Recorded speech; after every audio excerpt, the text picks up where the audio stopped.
hermanos y hermanas aquí de la Basílica Menor, y también quiero mandar un saludo de manera especial a todas las personas que nos siguen por las redes sociales y por la televisión, y de manera más especial a aquellas personas que están enfermas y a nuestros adultos mayores.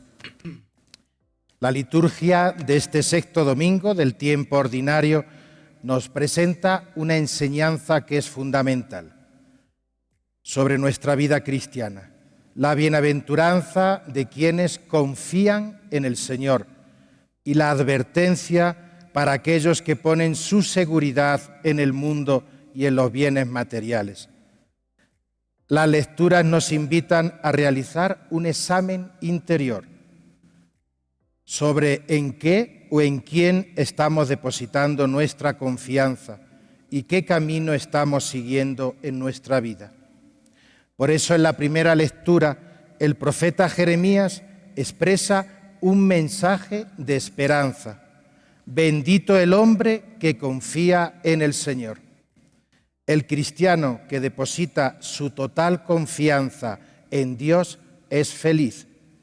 A eso nos invita el profeta, a buscar nuestra felicidad y no buscar la felicidad en los hombres, sino en Dios.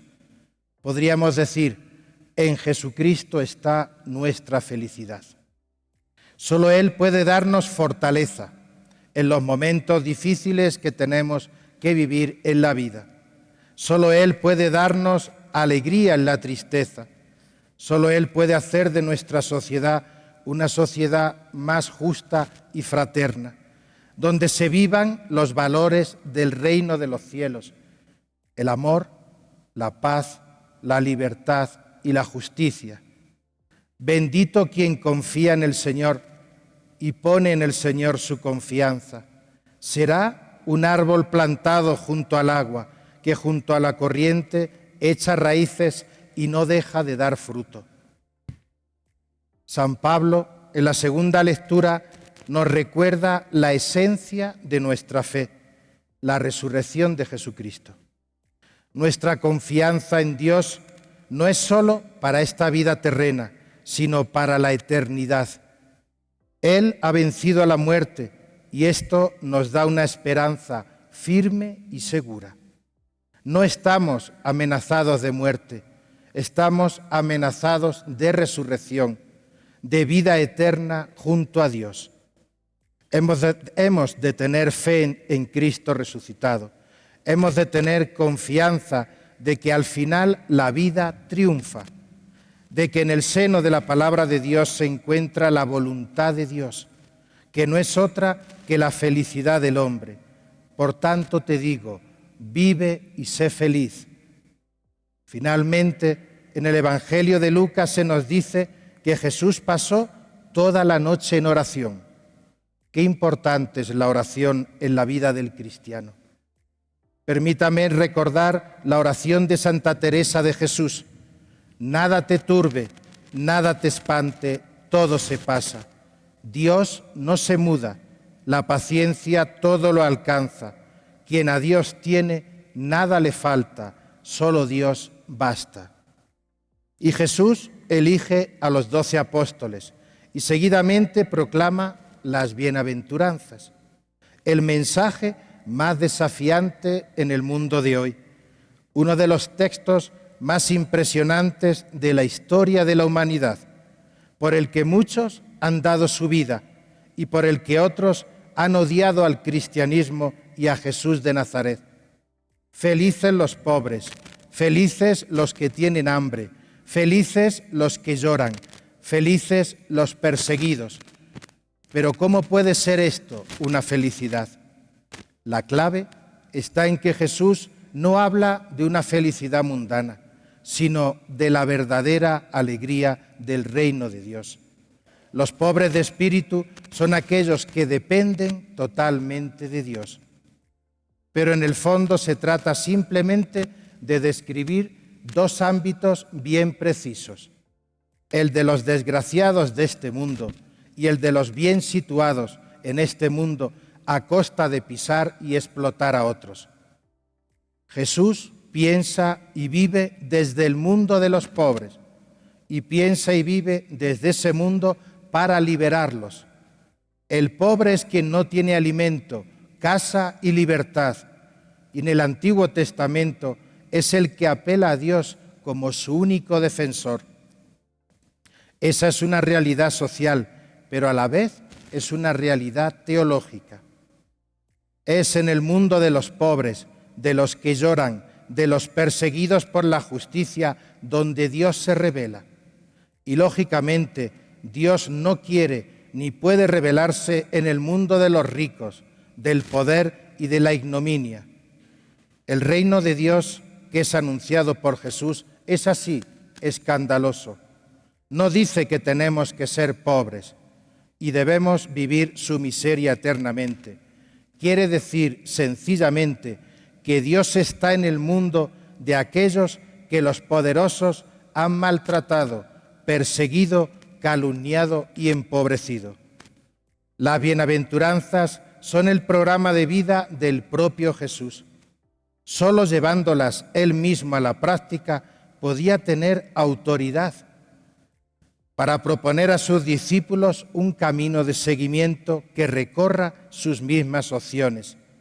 Las bienaventuranzas manifiestan lo que había dicho al inicio de su actividad, que él ha sido enviado por el Padre con la misión de liberar a los oprimidos, a los pequeños, a los privados de derecho y de dignidad, a los sencillos y a los humildes.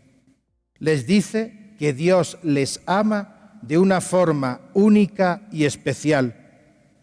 La Iglesia, en su misión evangelizadora, ha de encarnarse en las periferias físicas y existenciales y llevar la esperanza a los pobres del mundo.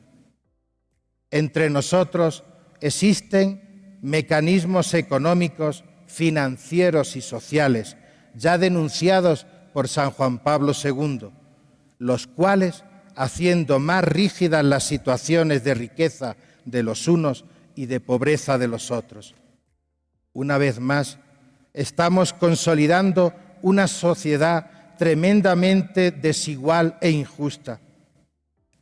En la encíclica Solicitudo Rei Sociales, la preocupación social de la Iglesia, orientada al desarrollo auténtico del hombre y de la sociedad, el Papa descubría en la raíz de esta situación algo que solo tiene un nombre: pecado personal y pecado estructural.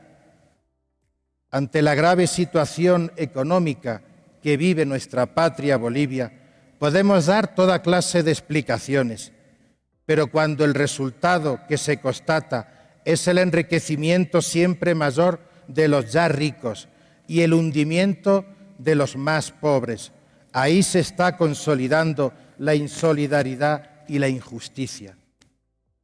Según la Organización Internacional del Trabajo, Bolivia es el país con mayor trabajo informal del mundo, un 85%.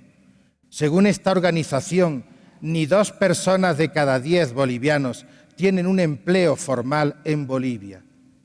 Y la mayor informalidad la tienen las mujeres, con un 87%.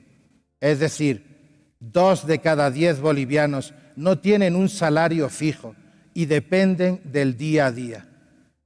Pecado estructural es el que hace llorar a nuestro pueblo, es decir, a las más de 800 madres bolivianas a las que se le han arrebatado sus hijos por las redes de trata y tráfico humano presentes en nuestro país. Lloran nuestros hermanos indígenas de la Amazonía, que han visto cómo se quemaban más de 7 millones de hectáreas, privándoles de sus tierras y de su hábitat. Lloran los hijos huérfanos de las más de 100 madres asesinadas cada año en Bolivia, víctimas de los feminicidios. Lloran los que sufren la injusticia social y la marginación y la pobreza. Lloran los que sufren la violencia intrafamiliar y lloran los que sufren las consecuencias de una justicia que está parcializada y para nada independiente. Y lloran los privados de libertad, que sufren los problemas de la sobrepoblación carcelaria y el uso excesivo de la prisión preventiva. En las bienaventuranzas, Jesús advierte que un día no van a ser así las cosas. El mensaje de Jesús nace de una visión profunda de la justicia de Dios, que no puede permitir el triunfo final de tanta injusticia.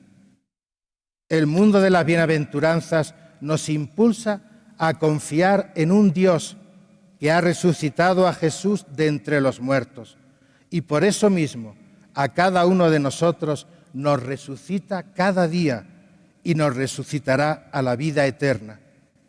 Pero a ese Dios ya sabemos dónde debemos buscarlo, no en la ignominia del poder de este mundo, sino en el mundo de los pobres, de los que lloran, de los afligidos, de los que son perseguidos a causa de la justicia.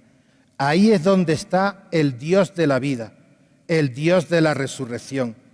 Y esto es así, porque Dios ha hecho una opción, la opción por los pobres de nuestro mundo.